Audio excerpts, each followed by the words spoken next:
The interlopers. In a forest of mixed growth somewhere on the eastern spurs of the Carpathians, a man stood one winter night, watching and listening, as though he waited for some beast of the woods to come within the range of his vision, and later of his rifle. But the game for whose presence he kept so keen an outlook was none that figured in the sportsman's calendar as lawful and proper for the chase. Ulrich von Gradwitz patrolled the dark forest in quest of a human enemy. The forest lands of Gradwitz were of wide extent and well stocked with game. The narrow strip of precipitous woodland that lay on its outskirts was not remarkable for the game it harbored or the shooting it afforded, but it was the most jealously guarded of all its owner's territorial possessions. A famous lawsuit in the days of his grandfather had wrested it from the illegal possession of a neighboring family of petty landowners. The dispossessed party had never acquiesced in the judgment of the courts, and a long series of poaching affrays and similar scandals had embittered the relationships between the family for 3 generations. The neighbor feud had grown into a personal one since Ulrich had come to be head of his family. If there was a man in the world whom he detested and wished ill, it too was George, the inheritor of the quarrel and the tireless game snatcher and raider of the disputed border forest. The feud might, perhaps, have died down or been compromised if the personal ill will of the 2 men had not stood in the way. As boys, they had thirsted for one another's blood. As men, each prayed that misfortune might fall on the other, and this wind-scorched winter night, Ulrich had banded together his foresters to watch the dark forest, not in quest of 4-footed quarry, but to keep a lookout for the prowling thieves whom he suspected of being afoot from across the land boundary. The roebuck, which usually kept in the sheltered hollows during a storm wind, were running like driven things tonight, and there was movement and unrest among the creatures that were wont to sleep through the dark hours. Assuredly, there was a disturbing element in the forest, and Ulrich could guess the quarter from whence it came. He strayed away by himself from the watchers whom he had placed in ambush on the crest of the hill, and wandered far down the steep slopes, amid the wild tangle of undergrowth, peering through the tree trunks and listening through the whistling and the skirling of the wind and the restless beating of the branches for sight and sound of the marauders, if only on this wind night, in this dark, lone spot, he might come across George, man to man, with none to witness. That was the wish that was uppermost in his thoughts. and as he stepped round the trunk of a huge beech, he came face to face with the man he saw. The two enemies stood gazing at one another for a long, silent moment. Each had a rifle in his hand, each had hate in his heart, and murder uppermost in his mind. The chance had come to give full play to the passions of a lifetime, but a man who has been brought up under the code of a restraining civilization cannot easily nerve himself to shoot down his neighbor in cold blood and without word spoken, except for an offense against his hearth and honor, and before the moment of hesitation had given way to action, a deed of nature's own violence overwhelmed them both. A fierce shriek of the storm had been answered by the slipping crash over their heads, and ere they could leap aside, a mass of falling beech trees had thundered down on them. Eric von Grace found himself stretched on the ground, one arm down beneath him, and the other held upmost as helplessly in a tight tangle for forked branches, while both legs were pinned beneath the fallen mass. His heavy shooting boots had saved his feet from being crushed to pieces, but if his fractures were not so as serious as they might have been, at least it was evident that he could not move from his present position till someone came to release him. The descending tree had slashed the skin of his face, and he had to wink away some drops of blood from his eyelashes before he could take in a general view of the disaster. At his side, so near that under ordinary circumstances he could almost have touched him, lay George, alive and struggling, but obviously as helplessly pinioned down as himself. All round them lay a thick, thrown wreckage of splinters, branches, and broken twigs. Relief at being alive and expiration at his captive's plight brought a strange medley of prayers, thank offering, and sharp curses to Eric's lips. George, who was early blinded with the blood which trickled across his eyes, stooped his struggling for a moment to listen, and then gave a short, snarling laugh. So you are not killed, as you ought to be, but you're caught anyway, he cried. Caught fast. Oh, what a jest. Eric von Great snarled in his stolen forest. There's real justice for you. And he laughed again, mockingly and severely. I'm caught in my own forest land, retorted Eric. When my men come to release us, you will wish, perhaps, that you were in a better plight than caught poaching on a neighbor's land. Shame on you. George was silent for a moment.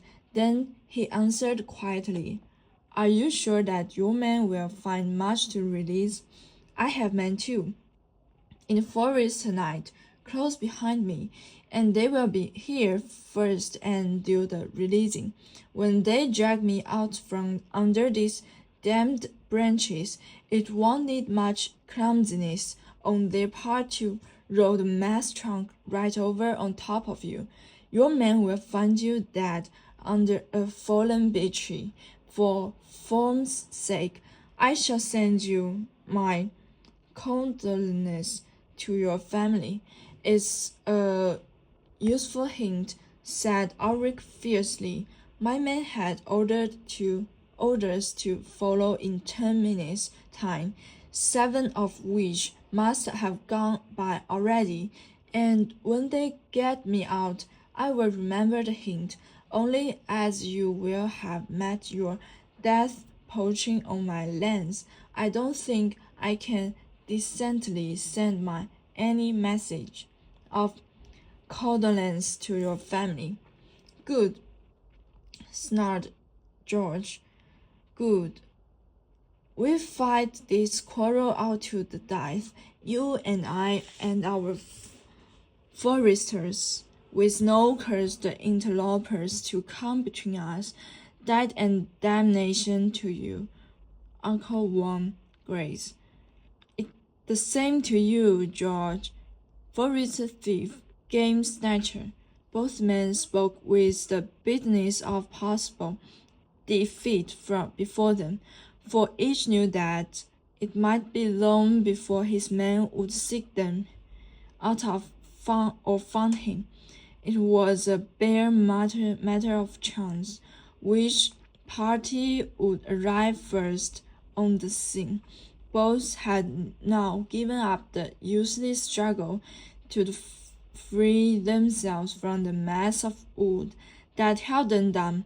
Ulrich limited his endeavors to an effort to bring his own partially free arm near enough to his outer coat pocket to draw out his wine flask.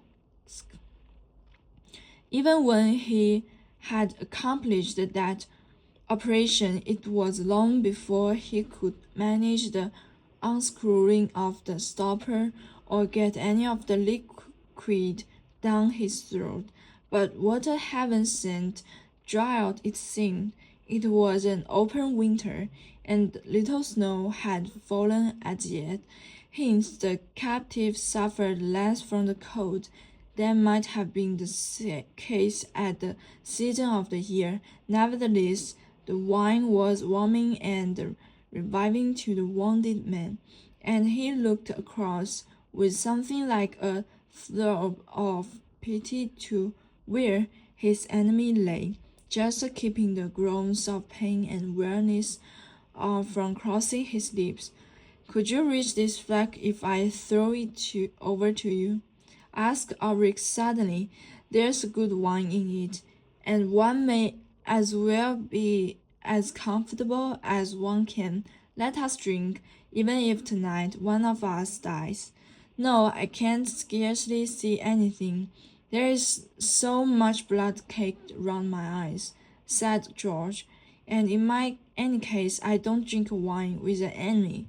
Ulrich was silent for a few minutes, and lay listening to the weary scratching of the wind. An idea was slowly forming and growing in his brains, an idea that gained strength every time that he looked across at the man who was fighting so grimly against the pain and exhaustion. In the pain and the languor that Ulrich himself was feeling, the old fierce hatred seemed to be dying down. Neighbor, he said presently, do as you please. If your men come first, it was a fair compact. But as for me, I've changed my mind. If my men are the first to come, you shall be first to be helped, as though you were my guest. We have quarreled like devils all our lives over this stupid strip forest, where the trees can't even stand upright in a breath of wind. Lying here tonight, thinking I've come to think we've been rather fools. There are better things in life than getting the better of boundary dispute. Neighbor, if you will help me to bury the old quarrel, I will ask you to be my friend. George was silent for so long that Ulrich thought perhaps he had fainted with the pain of his injuries. Then he spoke slowly in jerks. How the whole region would stare and gabble if we rode into Market Square together. No one living can remember seeing a Zenim and Von Graz talking to one another in friendship, and what peace there would be among the forester folk if we ended our feud tonight. And if we choose to make peace among our people, there is none other to interfere, no interlopers from outside. You would come and keep the Sylvester night beneath my roof, and I would come and feast on some high day at our castle. I would never fire a shot on your land, save when you invited me as a guest, and you should come and shoot with me down the marshes with the whitefoot are. In all the countryside there are none that could hinder if we were to make peace. I never thought to have wanted to do other than hate you all my life, but I think I've changed my mind about things too. This last half hour, and you offered me your wine flask. Ulrich, I will be your friend. For peace, both men were silent, turning over in their minds and wonderful changes that this dramatic reconciliation would bring about in the cold, gloomy forest, with the wind tearing in fitful gusts through the naked branches and whistling round the tree trunks. They lay and waited for help that would now bring release and succor to both parties, and each prayed a private prayer that his man might be the first to arrive, so that he might be the first to show honorable attention to the enemy that had become a friend. Presently, as the wind dropped for a moment, Ulrich broke silence. "Let's shout for help," he said. In this law of our voice may carries a little way. "They won't carry far through the trees and undergrowth," said George, "but we can try together then." The two raised their voices and prolonged the hunting call. "Together again," said Ulrich a few minutes later, after listening in vain for answering hollow. "I heard nothing but the pestilential wind," said George hoarsely. There was silence again for some minutes, and then Ulrich gave a joyful cry. "I can see figures coming through the wood. They're following in the way I come down the hillside." Both men raised their voices in as loud a shout as they could muster. "They hear us. They've stopped. Now they see us. They're running down the hill towards us," cried Ulrich. "How many of them are there?" asked George. "I can see distinctly," said Ulrich. "9 or 10. "Then they're yours," said George. "I had only 7 out with me." "They're making all the speed they can, brave lads," said Ulrich gladly. "Are they your men?" asked George. "Are they your men?" he repeated impatiently, as Ulrich did not answer. "No," said Ulrich with a laugh, the idiotic, chattering laugh of a man unstrung with hideous fear. "Who are they?" asked George quickly, strained his eyes to see what the other would gladly not have seen. "Wolves,"